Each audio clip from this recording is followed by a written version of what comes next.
Hello everyone, my name is Lily. Today, I want to share a story about my awful stepmother, Julie. I'll call her Julie because she never acted like a mother to me or even wanted to try. When my dad, Jacob, first introduced me to Julie, she made it clear that she didn't want to be my mother. She said to me, "I don't want you thinking I'm going to be your mother. You're just my husband's daughter, nothing more. You're a teenager, so don't expect me to do anything for you." I replied, "That's okay, Julie. I can take care of myself. I just want my dad to be happy. I won't get in the way." She shot back, "You're already in the way, you little witch. Don't try to act smart with me. I know how to handle worthless teens like you. Once you turn 17, I'll make sure you're out of our lives so I can have Jacob all to myself." The conversation got nasty really fast. Julie said some horrible things about me and my late mother. My dad was a widower, and my mom passed away when I was just 7 years old. I miss her a lot, and it took my dad a long time to start dating again. That's one reason why I never told him about Julie's terrible words or behavior. Looking back, it was a big mistake to stay quiet because Julie became a nightmare after she married my dad. Even my dad was surprised by her behavior. Julie always targeted me and tried her best to kick me out of the house. She made it clear that she hated kids and didn't want me around. She never told my dad this before they started dating. When my dad refused to abandon me, she began to find ways to make my life miserable. She would ruin her own food and blame it on me. She'd say, "Look at what your daughter did, Jacob. She spoiled my cooking because I refused to cook for her. She's going to poison me one day." Then my dad would ask, "Lily, what's your explanation for this?" "Dad, I swear I don't know anything about this. I'm happy to cook my own food. I wasn't even home before you came back. I got takeout to eat in my room," I said, trying to explain. Julie interrupted, "Oh God, she's lying, Jacob. You need to get rid of her before she kills me." This was just one example of what Julie had been doing for the past 5 years. This whole mess was over too much salt in her food, which she had added herself just to blame me. It was crazy, but Dad believed me because I had enough proof. Over the years, she did much worse. She cut off my phone connection, locked me out of the house for 8 hours, took my car keys on the day of an important test, and even threw away a project I had worked on for a week. Dad tried his best to make Julie understand that her actions were not okay, but she never listened. She would act nice for a few days and then do something terrible again. By the time Julie had been with us for a year, I got a job and started paying for my own things. I wanted to avoid any interference from her in my life. Dad was upset, but I told him it was good for me to have my own money. I didn't want him to feel guilty. Julie, being a stay-at-home wife, considered Dad's money as her own and didn't want him spending much on me, not even for basic needs. I tried to stay out of her way as much as possible, hoping she'd leave me alone. But she never got the hint and kept bothering me. She was determined to get rid of me from her life and the house, but she had no idea what was coming. The big drama happened a few weeks after my 17th birthday. Since then, Julie had been in a great mood, often singing happily around the house. I knew why she was so cheerful. She thought she could finally get rid of me. Little did she know, I had overheard her talking to her friend on the phone about how she planned to kick me out. I was aware of her plan, but she had no idea what was coming for her. One day, I came home from work and saw my stuff packed in my room. Instead of being upset, I was amused. I said, "Hey Julie, why is my stuff packed and waiting in my room? Are we going on vacation?" "Don't act so smart, Lily. I hope you remember my words," she snapped back.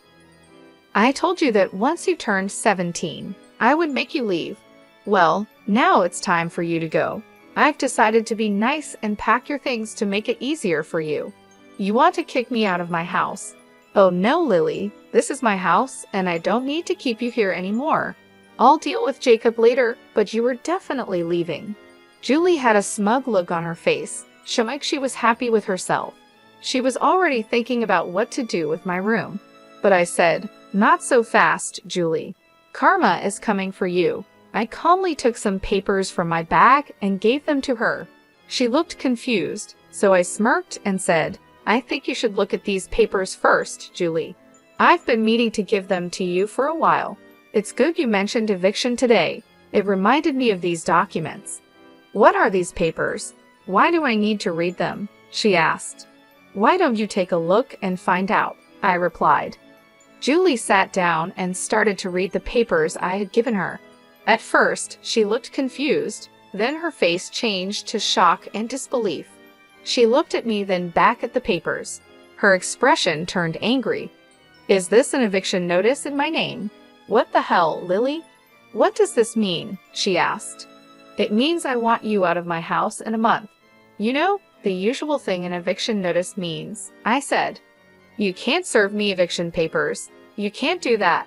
This is my house, and I'm the only one who can kick people out," she yelled.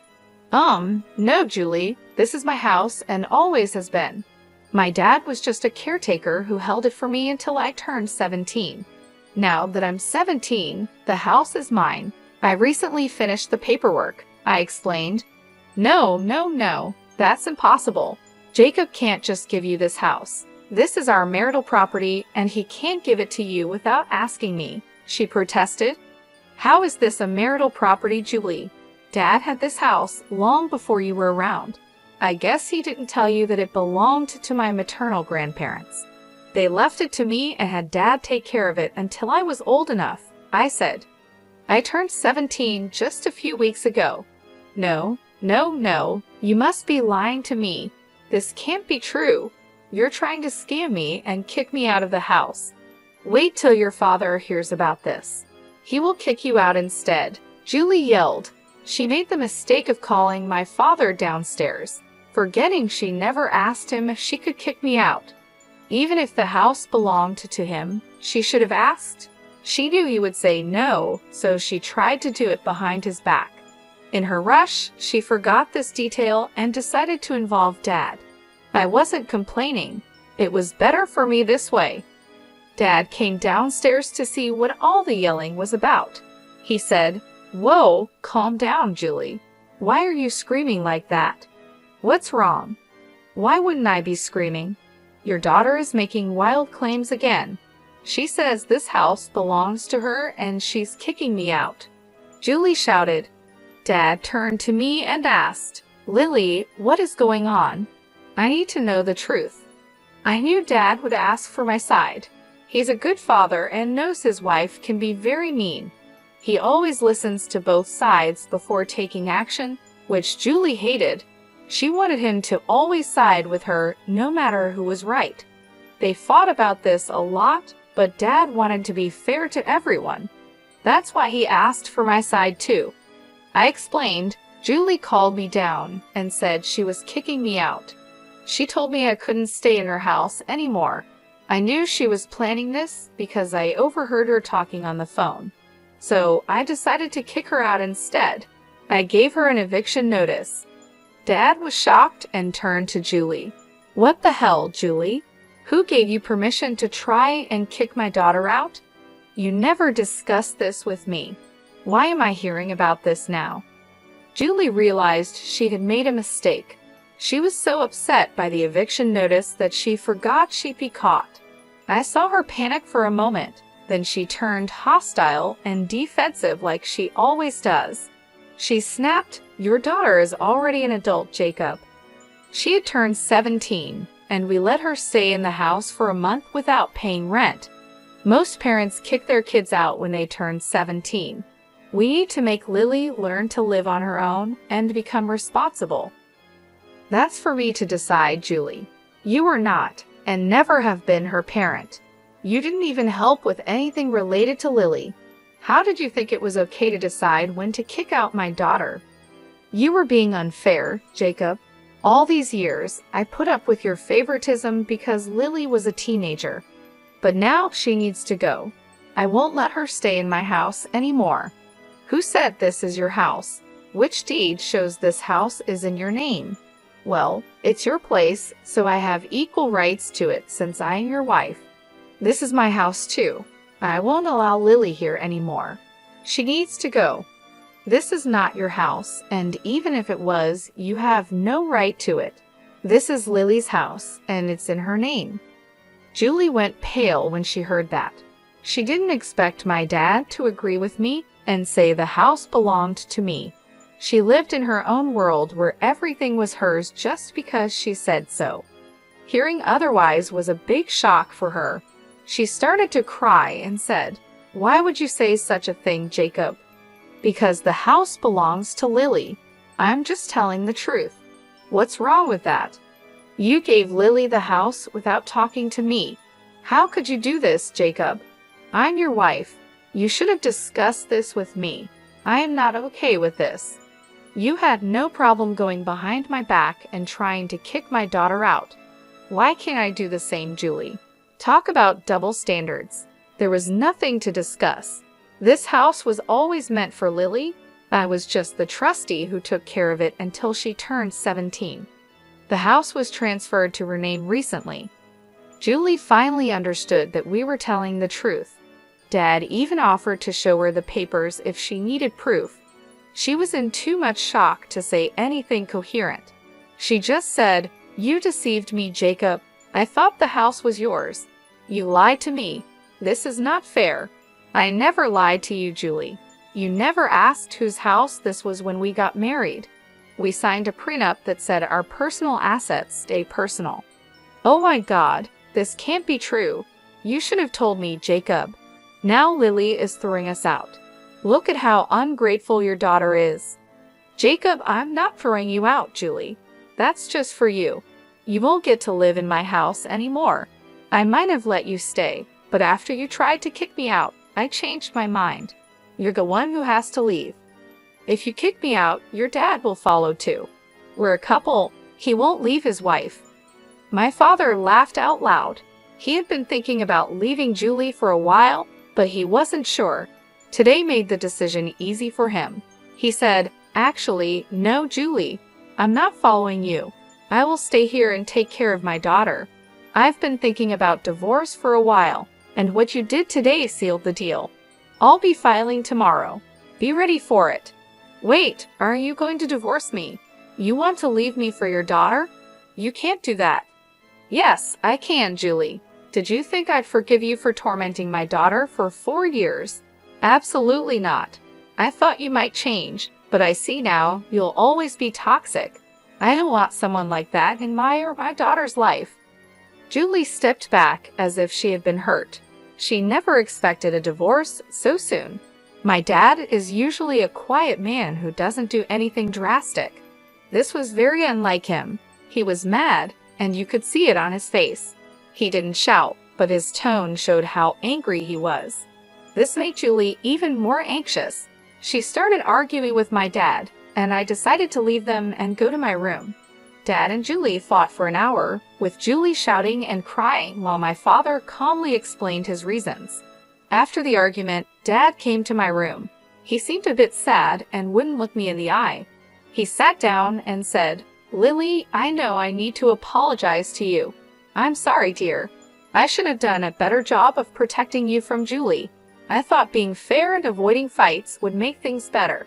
I was wrong and made things worse for you. You don't have to apologize, Dad.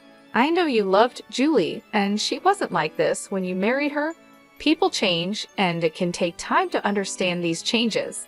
"Wow, you've really grown up. I wish I had handled things differently. I brought a mad woman into our lives." "Well, what's done is done. I forgive you, Dad. You tried your best, and I'm not upset. Do you really want to divorce Julie? I won't be mad if you don't. I would understand. Girl, I'm not living with that crazy woman anymore. I'm done. Her true colors shocked me too much to act sooner. I don't want her in my life anymore. I had a feeling something was wrong with Julie, which is why I made the prenup. I was worried she'd mess up your future and cause money problems, so I thought this was the best way. See, you did think about me too. You deserve to be happy, Dad. That's all I want. If Julie doesn't mean anything to you anymore, it's best to separate. I spent a lot of time assuring my dad that he was not a bad parent. He did a lot for me, and I needed to make him believe that too. I won't lie, I was super happy that my dad was finally getting rid of that crazy woman, Julie. She wasn't the right person for him and shouldn't stay married to him after everything she did over the years. The talk with my dad went well, and he went to the guest room to sleep that night. I finally felt peaceful knowing that Julie would soon be out of our lives for good. It felt great to teach her a lesson. I hoped she would remember this for the rest of her life. The real surprise came the next morning when I found Julie acting way too nice and caring towards me. She was in the kitchen making me breakfast and acting like I was the most important person to her.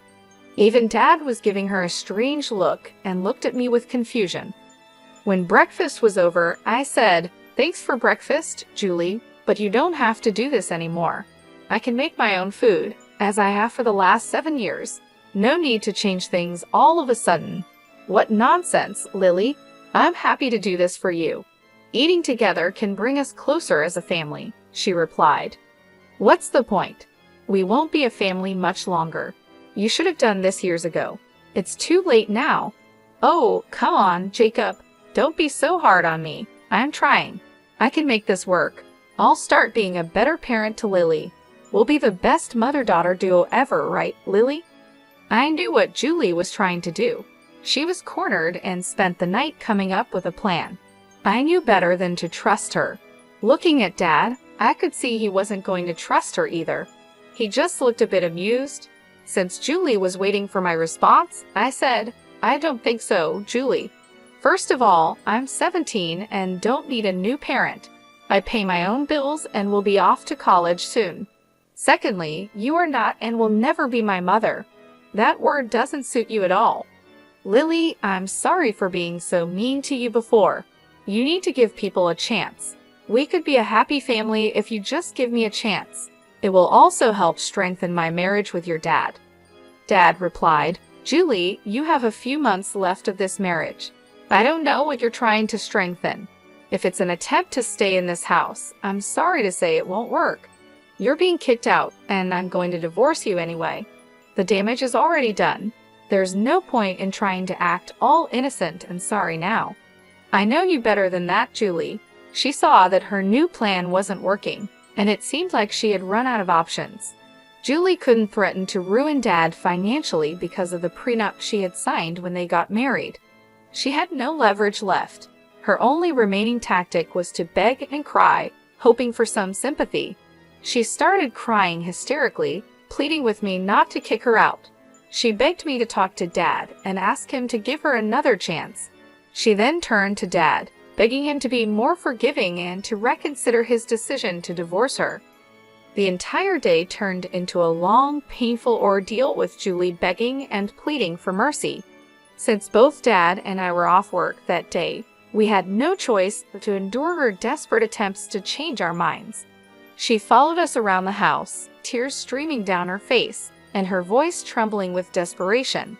Dad had to step out for a while to contact his lawyer and start the divorce process. Julie's pleas continued even when Dad was gone, as she tried to convince me to intervene on her behalf. When Dad returned, he was visibly tired of the drama. He informed Julie that he had already taken steps to file for divorce. Julie's face went pale when she heard this. She realized that her attempts to sway us were futile. The next few days were filled with more of Julie's emotional breakdowns. She would alternate between crying and trying to put on a cheerful face, hoping to win us over with kindness, but it was too late for that. Within a week, Julie received the divorce papers. Dad's lawyer had them delivered to her, and her reaction was a mix of shock and resignation. The realization that her marriage was over seemed to hit her hard. She stopped her begging and crying after receiving the papers, understanding that her efforts were in vain. The cold reality of her situation started to set in. Dad had sat her down and explained that she would need to find a job if she wanted to have a place to live and afford a lawyer for her divorce proceedings. Julie, still clinging to the hope that she could somehow fix things, promised she would find a way to support herself. She was convinced that she could change our minds if she tried hard enough. She kept saying that she would prove herself and make things right, but we both knew it was too late. As the days passed, Julie's presence in the house became more and more unbearable. She would try to engage in conversations, acting as if nothing had happened, but it was clear that neither Dad nor I wanted to have anything to do with her anymore. The tension in the house was palpable, and every interaction with her felt forced and uncomfortable. Finally, the month came to an end, and Julie was still holding on to the hope that we would let her stay. She kept her belongings packed, waiting for a last-minute change of heart from us. But when the time came, there was no reprieve. We had been clear about our intentions from the start, and now it was time to follow through. Julie was given a firm deadline to leave the house. Dad and I stood by, watching as she gathered her things. She tried one last time to plead with us, her eyes filled with tears and desperation. But we remained steadfast. Julie's belongings were taken out, and she was escorted out of the house. She looked back at us one last time, hoping for a sign of mercy, but there was none. As the door closed behind her, a wave of relief washed over me. The house felt lighter, freer, without the constant tension and negativity that Julie brought. Dad and I shared a moment of quiet understanding, knowing that this was the right decision. We had endured enough, and now it was time to move forward, leaving Julie and her manipulations behind. She made a fuss when we told her to leave, but after Dad threatened her with more legal trouble, she left crying. I heard she moved in with a friend because her own family doesn't want her around anymore. When she left, she took all the negativity with her, and the house finally felt like home again. It's been more than 3 years since all this happened. I'm now in college, which is conveniently close to home. Dad successfully divorced Julie and has started dating again.